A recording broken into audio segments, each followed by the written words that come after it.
stops. Even the world's longest. The Nile is a river of secrets and superlatives. The longest tributary of the longest river starts here, deep in the heart of East Africa. The White Nile starts with the melting snow of the Ruwenzori and the rain of the mountains of Rwanda and Burundi.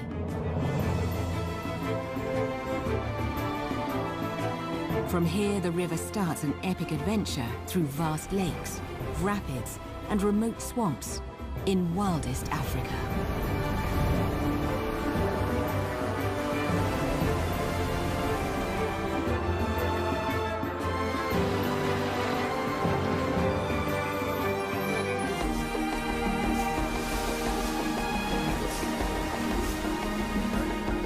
Flowing through South Sudan, the White Nile seems to vanish into the continent's largest wetland.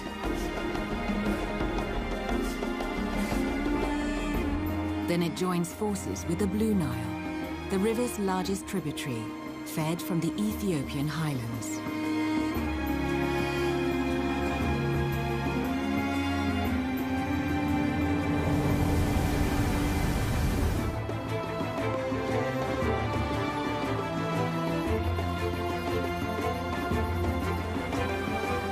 From the mountains north through the desert, the Nile passes the relics of the great civilizations that it once supported, onward to its final destination, the Mediterranean Sea.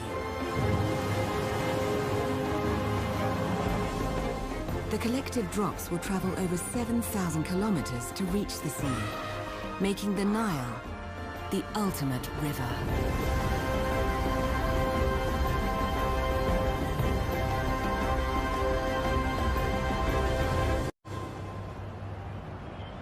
The largest city in Egypt straddles the Nile. Egypt's capital, Cairo, is bound by desert.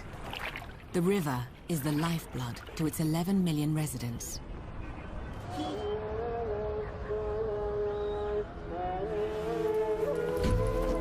As long as 5,000 years ago, around when the pyramids of Giza were built, the Nile was believed to be a gift from the gods.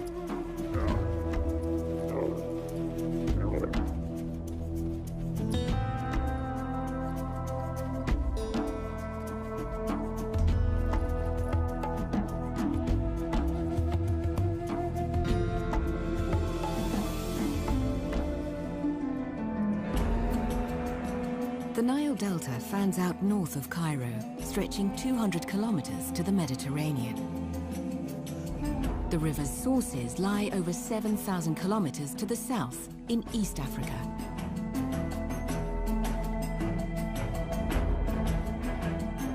Waters flow from all over between Lake Victoria and the mountains of the Western Rift Valley.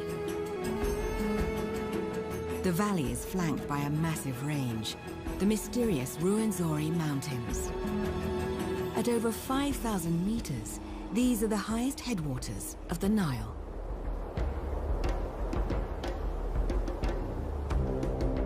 On most days, this blanket of clouds lifts enough to expose one of Africa's highest mountain peaks. Her glaciers feed the waters of the Nile. The ancient Greeks knew about this snow-capped range in the heart of Africa. On maps, they labeled them the Mountains of the Moon.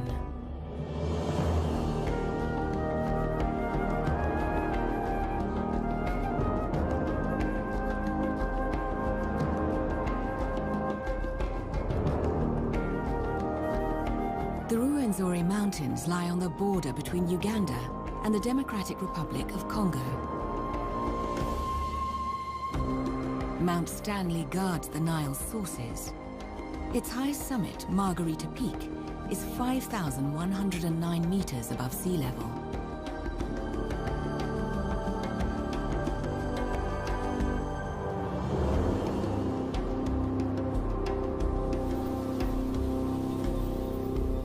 The mountains trap humid air from the Congo Basin that turns to rain and even snow at these elevations.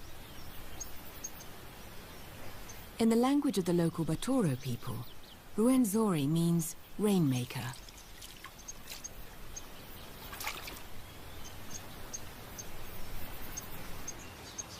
In this wet wonderland, sources of the Nile are hidden in a fantastical forest in the heart of Ruwenzori National Park.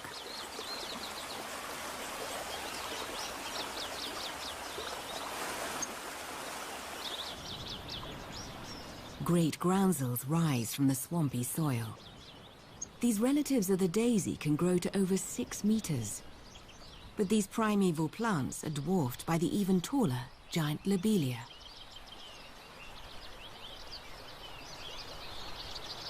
Lobelias produce a single flower stem that can grow to an amazing 8 meters tall.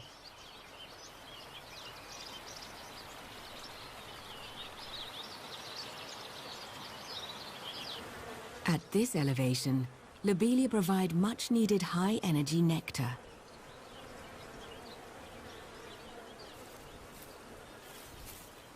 And this attracts a very colorful pollinator, the scarlet-tufted malachite sunbird.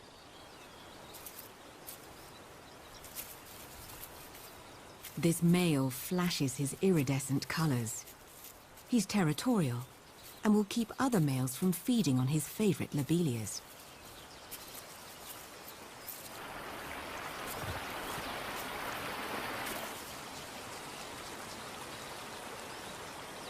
The leaves of the giant groundsels offer shelter to the sunbirds.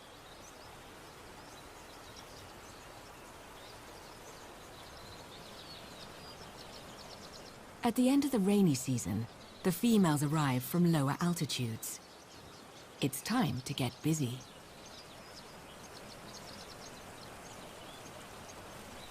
The male's long tails catch the eye of the opposite sex. In a case of bigger is better. The courtship starts with chirp and trills.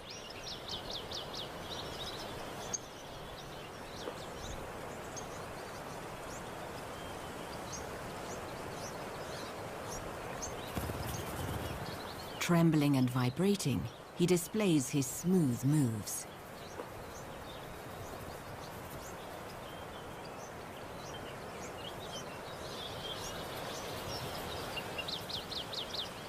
The male chases the female, but she won't play hard to get for long. This sunbird is monogamous.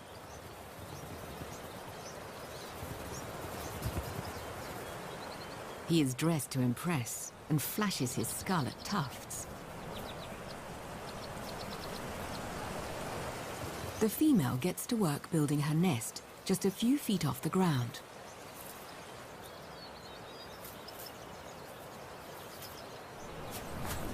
When her chicks are ready to fly, the female will retreat to the warmer altitudes until the next breeding season,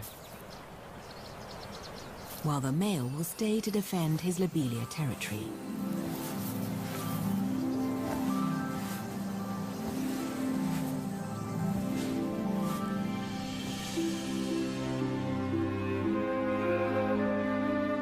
In equatorial mountains, days feel like summer and nights feel like winter. The Nile crosses tropical forests and deserts, but gathers momentum in the cold mountains.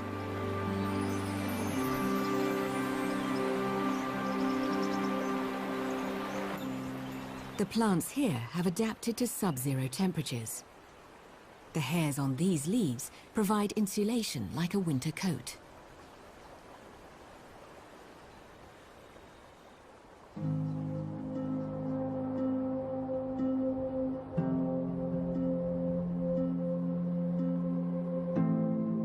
The water of the Ruwenzori Mountains belongs to the Nile. It can't escape.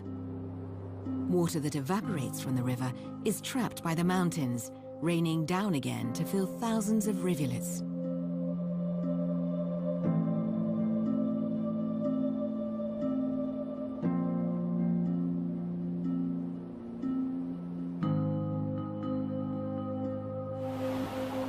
As it collects, the water plunges from the alpine altitudes to a mountain forest.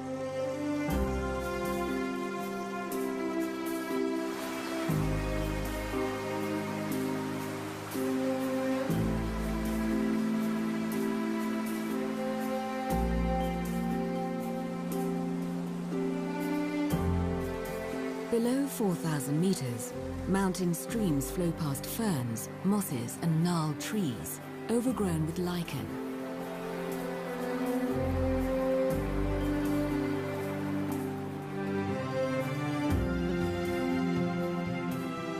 Dominating the hillsides of the Ruwenzori Range are stands of giant tree heather.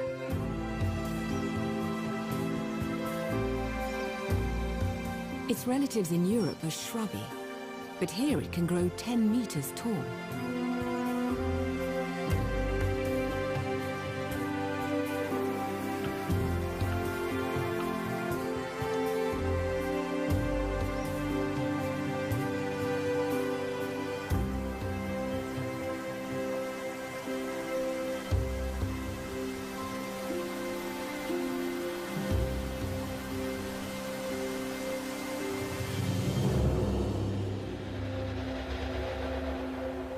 A fire has swept through the area during a dry spell.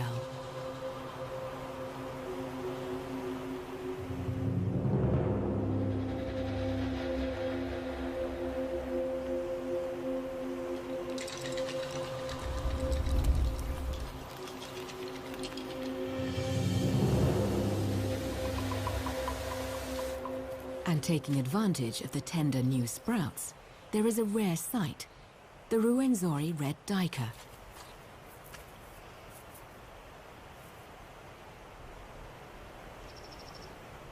This small endangered antelope is only found in these mountains, preferring elevation above 1,000 meters. Numbering at just a few thousand, with a shy, elusive nature, the life of this duiker is a mystery.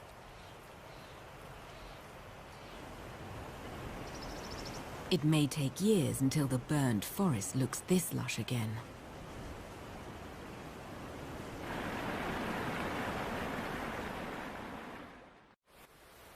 Descending farther, the Nile shakes the spell of the cold mountains and enters dense evergreen rainforest.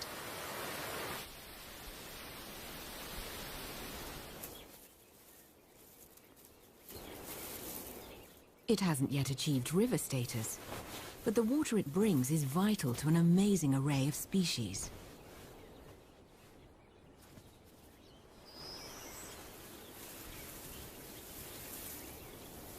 This venomous greenbush viper is on the hunt, able to strike in milliseconds. Birds, beware.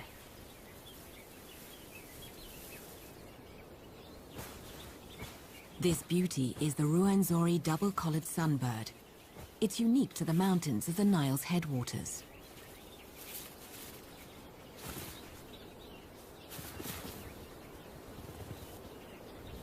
At least 5 different species of chameleon live in the Ruwenzori Mountains. The coarse chameleon is particularly tough, living up to 4,000 meters above sea level, where temperatures can reach freezing, too cold for eggs to survive. So it gives birth to up to 8 fully developed young at a time.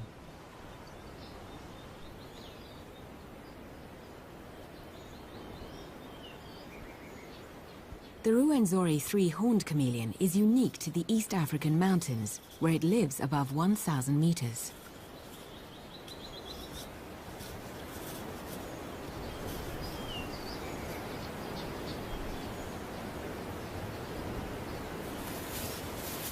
The rare Ruwenzori plate-horned chameleon is endemic to these mountains.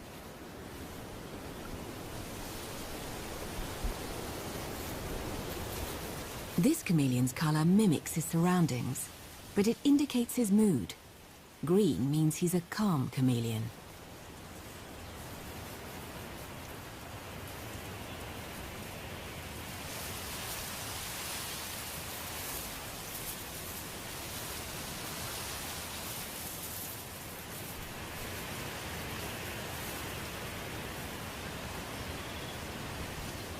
Sharp eyesight and a lightning-fast suction cup tongue are the chameleon's weapons of choice.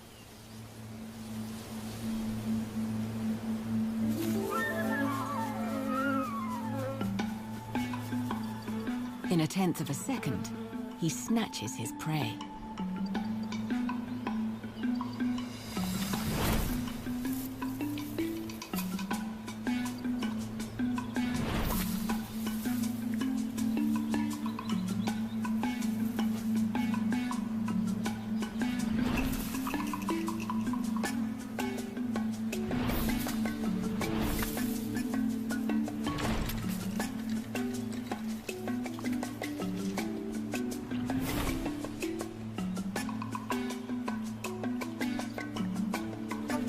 For flies, there is only one safe place.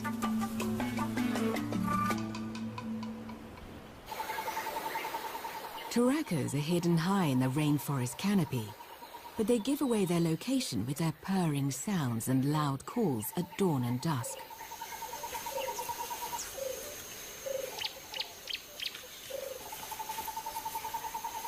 The great blue turaco is the biggest in its family. Turacos are the gardeners of the rainforest. They eat the fruit and disperse the intact seeds throughout the forest.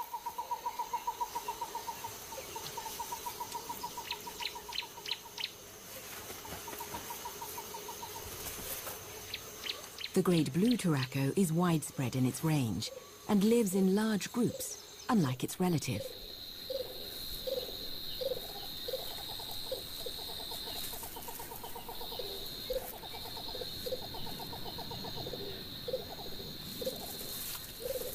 The Ruwenzori turaco prefers to live in pairs.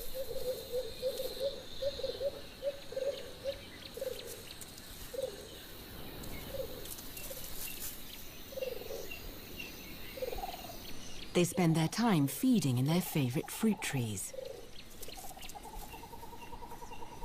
Turacos have a unique characteristic that is known to no other animal. They accumulate copper pigments from their food that is expressed in their vibrant plumage.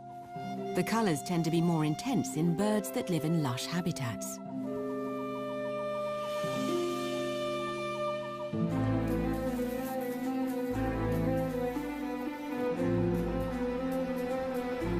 The Ruwenzori turaco is only found in the Albertine Rift region. Here, the Ruwenzori Mountains were formed when continental plates moved and squeezed the metamorphic rock upwards.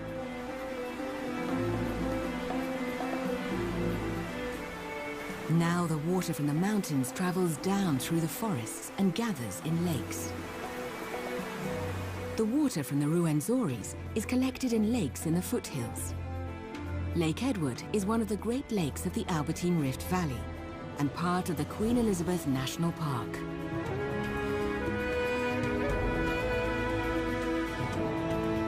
Herds of Cape buffalo call the rich park grasslands home.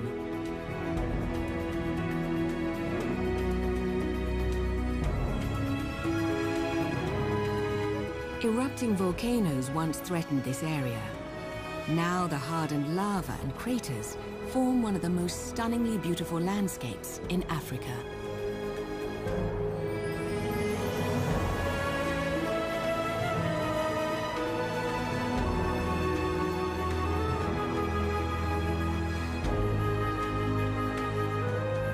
The headwaters of the Nile are scattered across an area of thousands of square kilometers. In the west, melted snow and mountain rain feed Lake Edward and continue to Lake Albert, finally entering the Nile. Among these many headwaters, geographers have pinned down the Nile's sources to three main areas. The farthest southern point from the Nile Delta lies at the base of Burundi's Mount Gikezi. Also, significant amounts of water flow towards Lake Victoria from the Ruwenzori Mountains and Rwanda's Nyungwe Forest.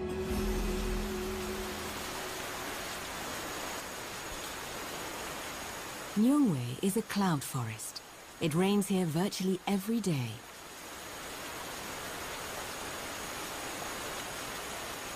The abundant water in this mountain forest quenches the Congo Basin to the west and feeds the Nile in the east.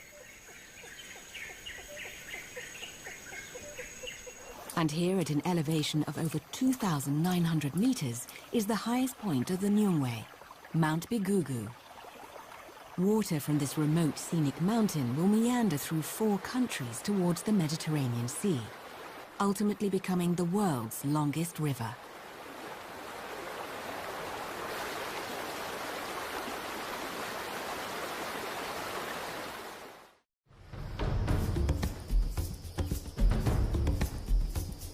Nyungwe National Park is a treasure trove of life, with 86 mammal species and 310 bird species, many of which are endemic.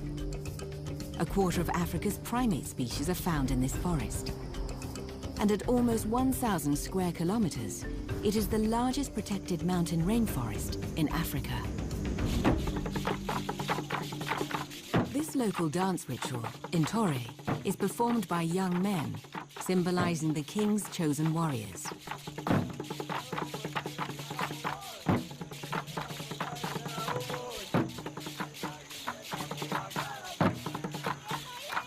Today, long grass wigs replace the traditional headdress, which was made from the skin of a coveted hunting trophy, the Angola colobus.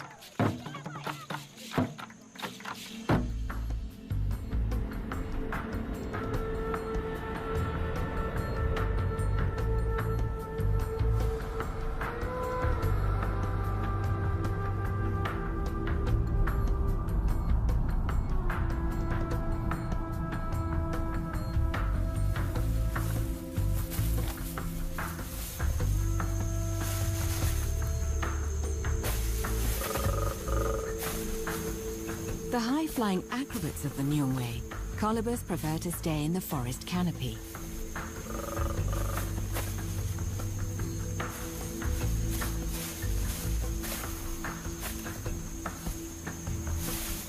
They move in troops, with one male overseeing several females.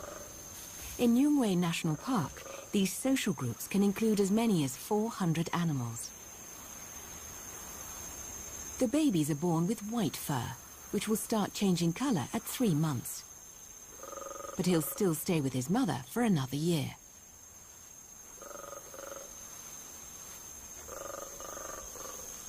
This young monkey's fur has already turned gray.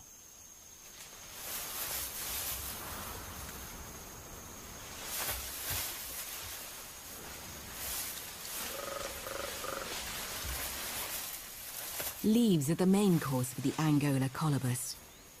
They digest this high-fiber fodder through a multi-chambered stomach to extract as much nutrition as possible.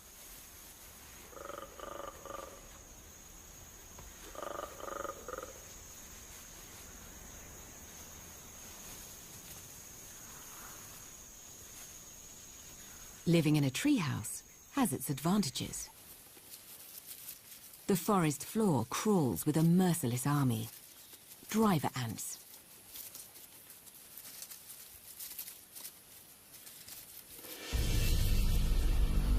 They will attack anything that crosses their path.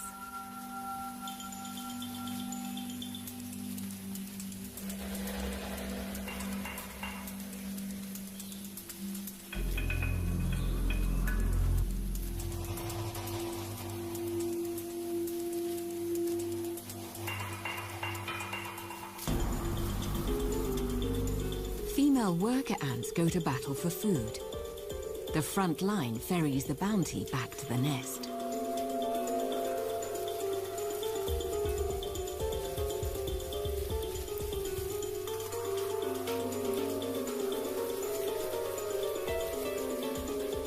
Soldier ants, equipped with massive jaws, protect the females. Their vicious assaults are extremely painful.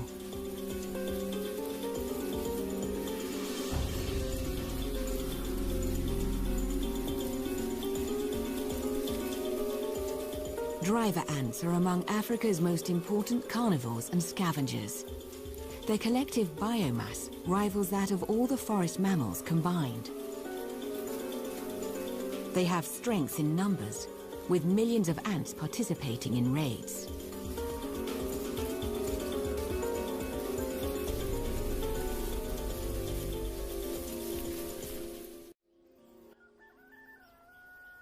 The forest is surrounded by tea plantations.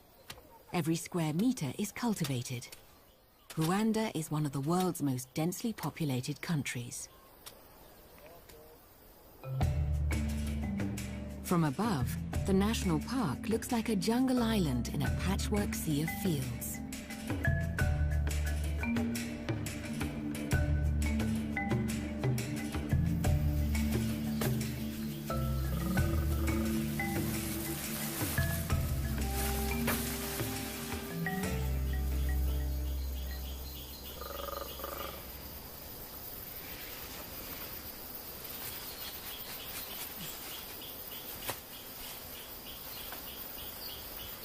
The national park is home to 13 species of primates, including red-tailed monkeys.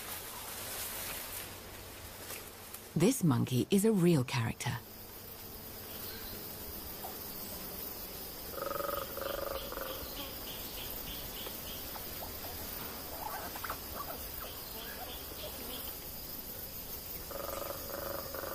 Red-tailed monkeys commonly live around colobus, mangabeys, and blue monkeys.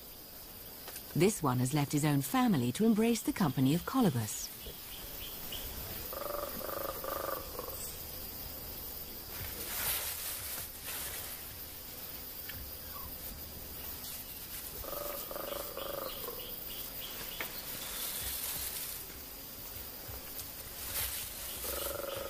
It seems he's asserted himself, rising to the top to become the ringleader.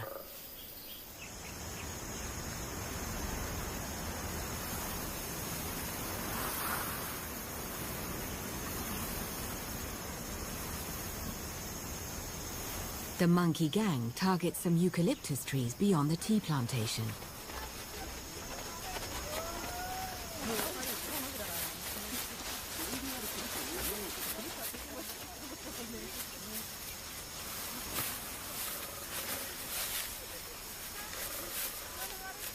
The workers seem unaware of the gang's advance.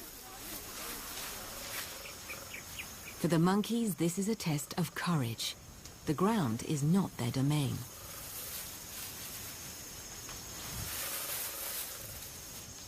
The red-tailed monkey leads the way.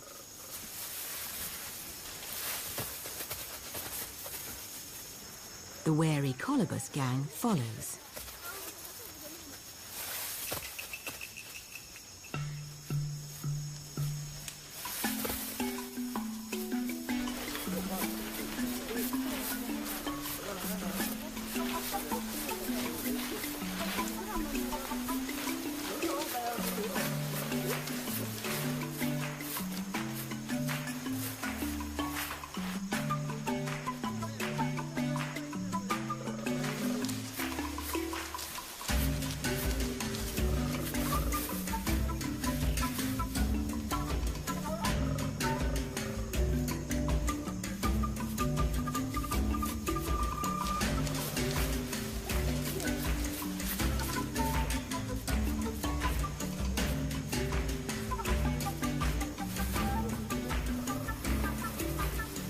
Mission accomplished.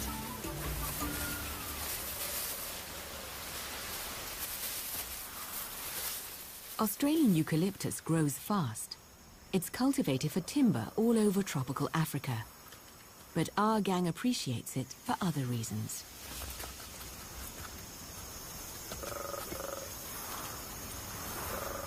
The lure may just be salt.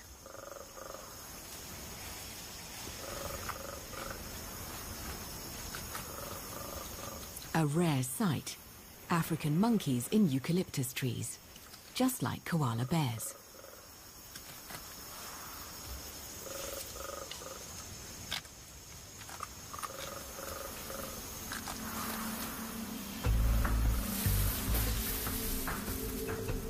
The feast is abandoned, and the gang returns to their safe spot, high out of reach.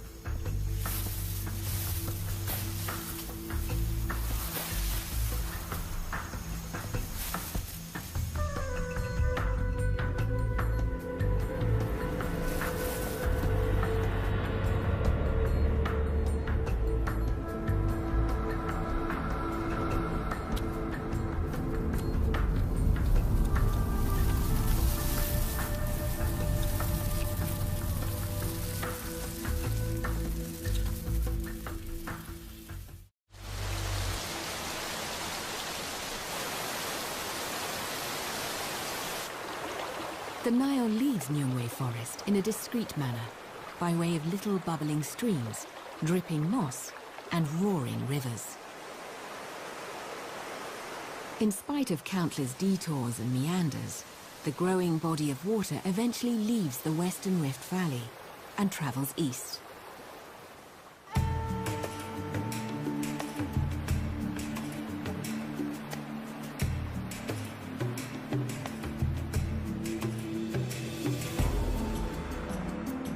The Kagera River collects water and crosses the borders of Burundi, Rwanda, Tanzania, and Uganda to feed the mighty Lake Victoria. This vast expanse of water is Africa's biggest lake and the largest reservoir of the White Nile.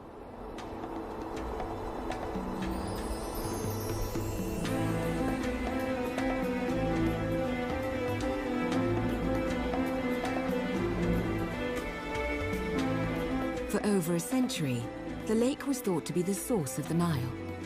It provides the single greatest contribution of water to the longest tributary.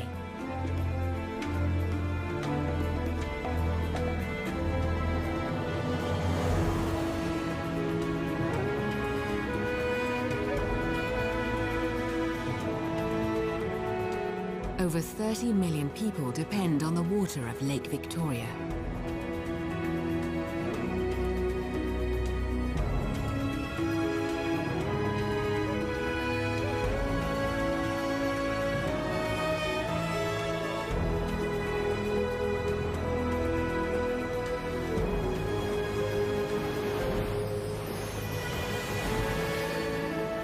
Lake Victoria has a surprise under her surface. Here are evolutionary wonders that were discovered as recently as the 1930s. Living throughout the lake at depths of 60 meters and in shallow sandy bays on the rocky shores. These are the incredibly diverse cichlids. Over time, it's possible one species evolved miraculously into 500 by adapting to the ecological opportunities of this lake.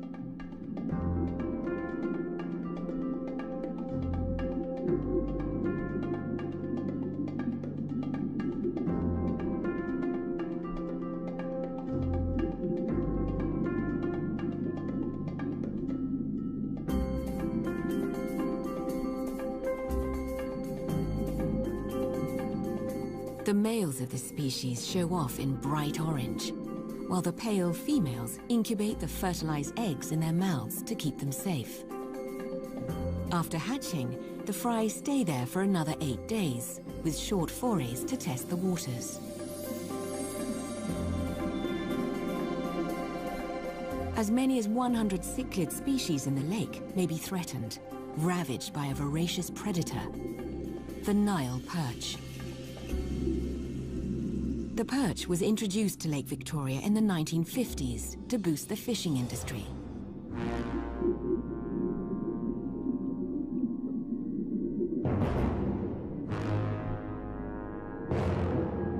With no natural enemies, the perch multiplied, and within 50 years wiped out 90% of the cichlids.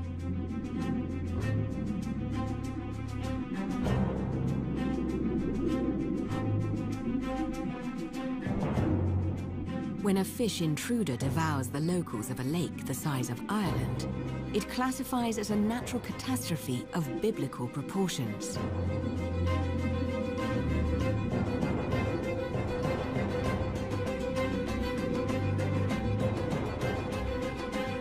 The local fishermen may take a different view.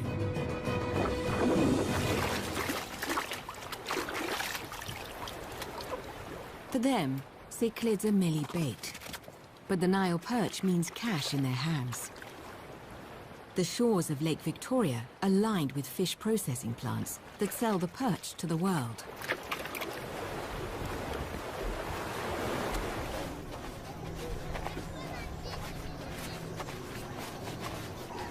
The perch drove the cichlids to the brink of extinction, but they are big business.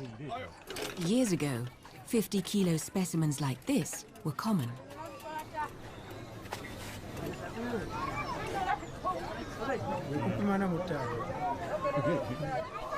Today, the perch population has declined dramatically due to overfishing, both in number and size.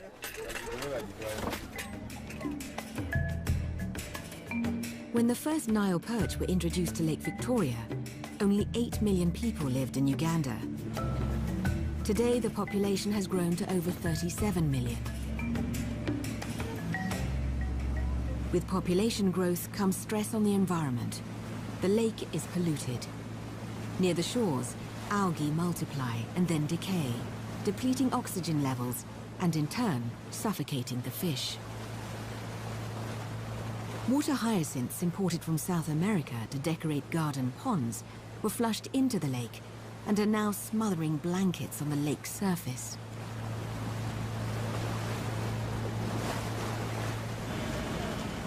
There is good news.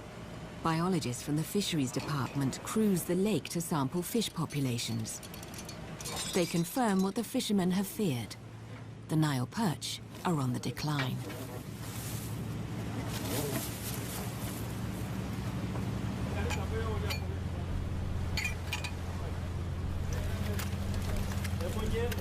As the perch trade diminishes, there is hope for smaller fish.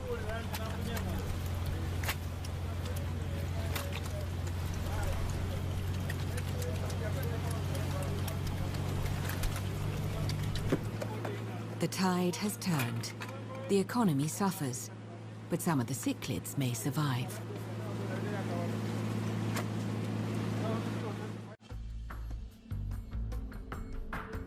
While the water quality by the shores is poor, the lake as a whole is recovering.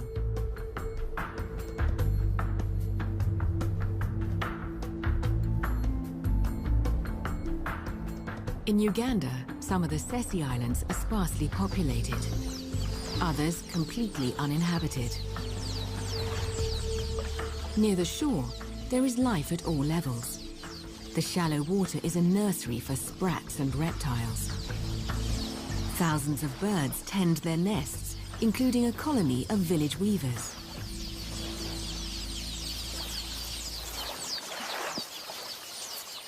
Village weavers are the master craftsmen of Africa.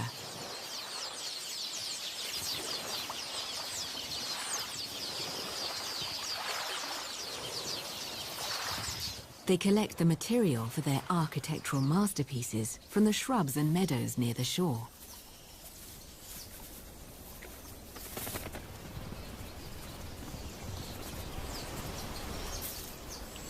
The males sport a bright yellow plumage. The females are less showy.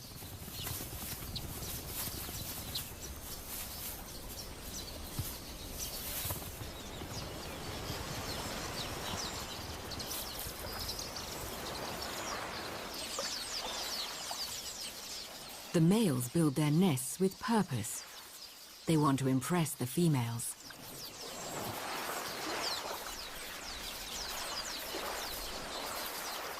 The base is a skillfully woven and rapidly tied mesh of knots and loops.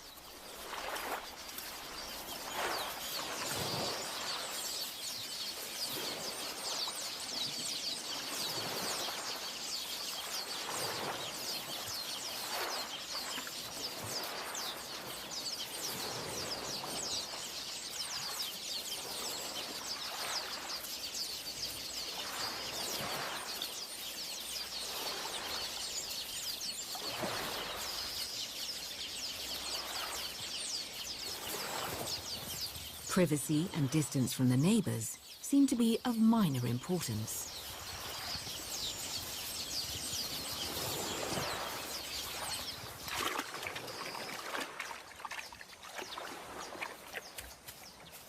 Below, the water dickup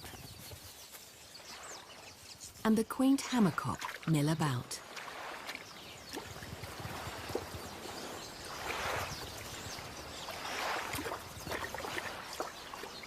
The hammercock feasts on fish and frogs.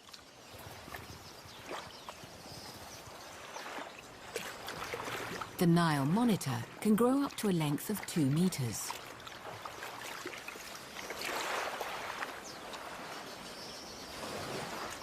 For the pied kingfisher, a hungry monitor is a threat to her eggs. They are spared this time.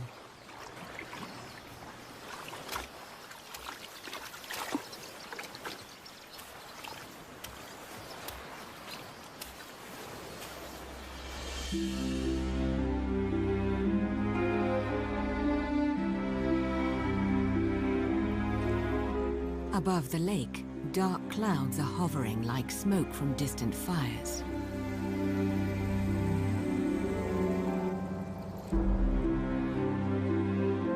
But these are clouds of billions of flies.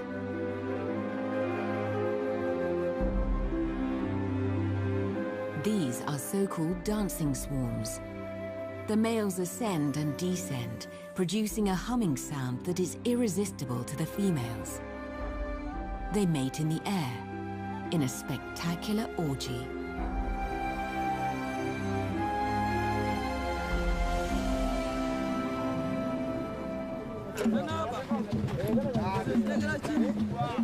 A medicine man is visiting the island with musicians and assistants. He treats the fishermen in exchange for money, establishing contact with their ancestors and predicting the future.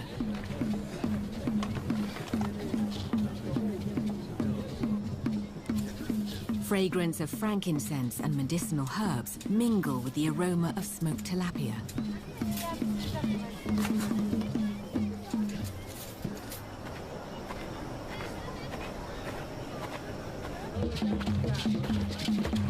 The medicine man is both doctor and sorcerer. He cures illnesses and talks to spirits.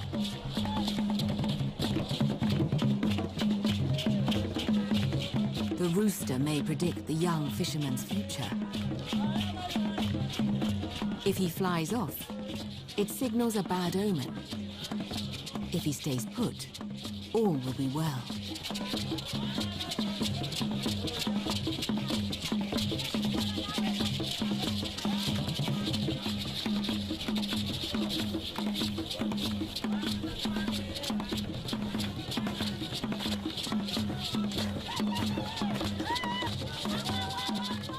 The man is lucky.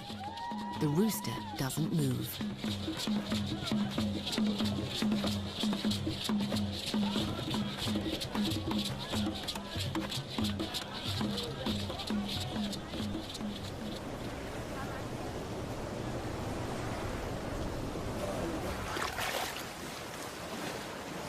The fishermen set out to cast their nets. Their lamps will attract the fish. Lake Victoria embodies a mysterious Africa and is the main source of the White Nile.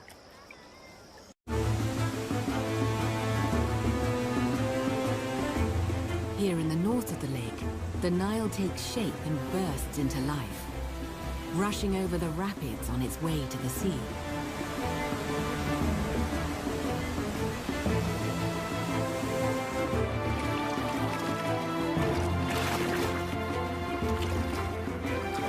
From here, the mighty Nile continues its epic journey through the heart of one of the last untamed landscapes of Africa.